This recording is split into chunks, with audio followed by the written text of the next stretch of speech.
It was during Soviet times, when I went to secondary school, when I went to the university, and of course the information I got about NATO was pretty biased. But living in Tallinn, on the northern coast of Estonia, I was in a privileged position. We were watching Finnish TV, which was free. So we were all watching. We spoke Finnish, we were watching 10 o'clock news, so maybe we had a better understanding what's happening on the other side of the Iron Wall, Iron Curtain, than the other former USSR republics. So that was my first impression of NATO. My name is Marina Kaljurand and I'm Estonian ambassador to the United States. Professionally, I got involved immediately after Estonia became independent in 1991, when it was very clear that the aim of my country was to restore its position in Europe, in a global, in transatlantic community.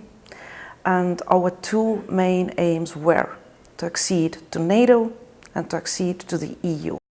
As an official and as a diplomat, I can say that we are proud that thanks to NATO, we become from the security consumers, we have developed into security providers with other members of the alliance. And there's one field where I think, again, we're very successful. It's cyber. Everything concerning cyber. We are the ones who tried to get NATO's attention to cyber defense in '99 already. Everybody laughed at us. We did it in 2004 when we joined the alliance. Everybody laughed. In 2007, nobody laughed anymore.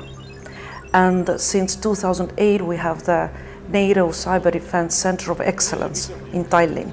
I think we maybe added some fresh air in the sense that we are those who support very much the open doors policy in NATO.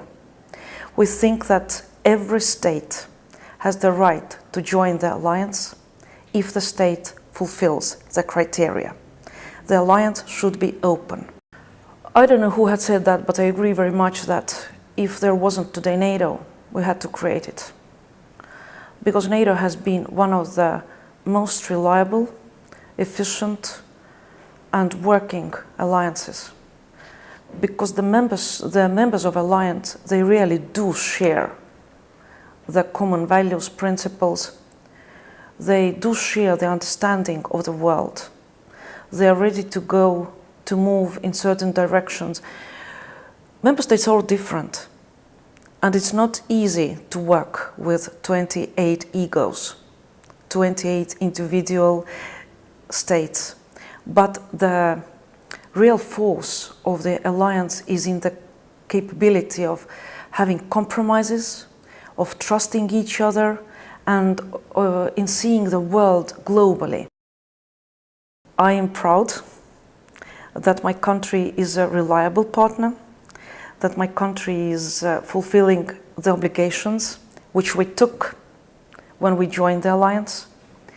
I'm proud that my country is contributing in new fields. And I'm proud that my country has contributed or given something new to NATO